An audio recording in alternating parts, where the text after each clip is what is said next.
সামাজিক কাজকর্ম করছি।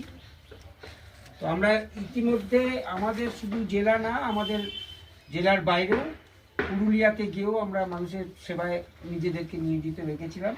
গত 9 তারিখে আমরা পুরুলিয়ায় 600 লোকের খাবার এবং 300 কম্বল, তার সাথে পুরোনো পোশাক মানুষের থেকে কালেক্ট করে আমরা দিয়ে এসেছি।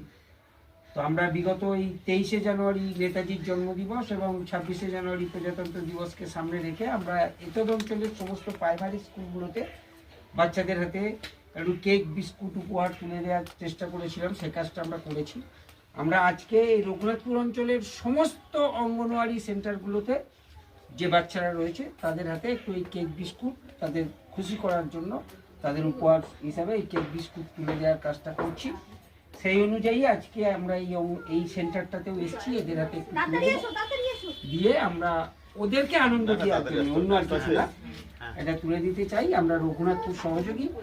এছাড়াও আমরা আপনাদের কাছে একটা বার্তা রাখতে চাই যে আমরা রঘুনাথপুর সহযোগী বিভিন্ন সময় যারা পয়সার কারণে, অভাবের কারণে, যদি কারোর পড়াশোনার ক্ষেত্রে কোনো রকম সমস্যা হয়, বই কেনা, স্কুলে ভর্তি হওয়া বা স্কুলের অন্যান্য সরঞ্জাম প্রয়োজন, হয়তো পেরে উঠছেন না বাবা মা আজকের সময় দাঁড়িয়ে, আমরা রঘুনাথপুর সহযোগী সেই বিষয়েও আমরা হাত বাড়িয়ে দিই।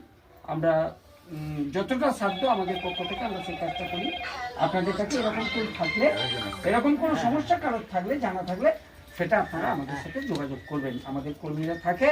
আর আমাদের অফিসটা হচ্ছে রঘুনাথপুর যে জগদ্ধাত্রী মন্দির হয়েছে সেই মন্দিরের সামনে পোস্ট অফিসের যে বিল্ডিং, এই বিল্ডিংয়েই আমাদের অফিস। সেখানে আপনারা করতে পারেন। এই সামাজিক কাজে আপনারাও যুক্ত হন, আপনারা আমাদের পাশে থাকুন, আমরাও মানুষের পাশে থাকতে চাই। बैठो बैठो बैठो बैठ जाओ।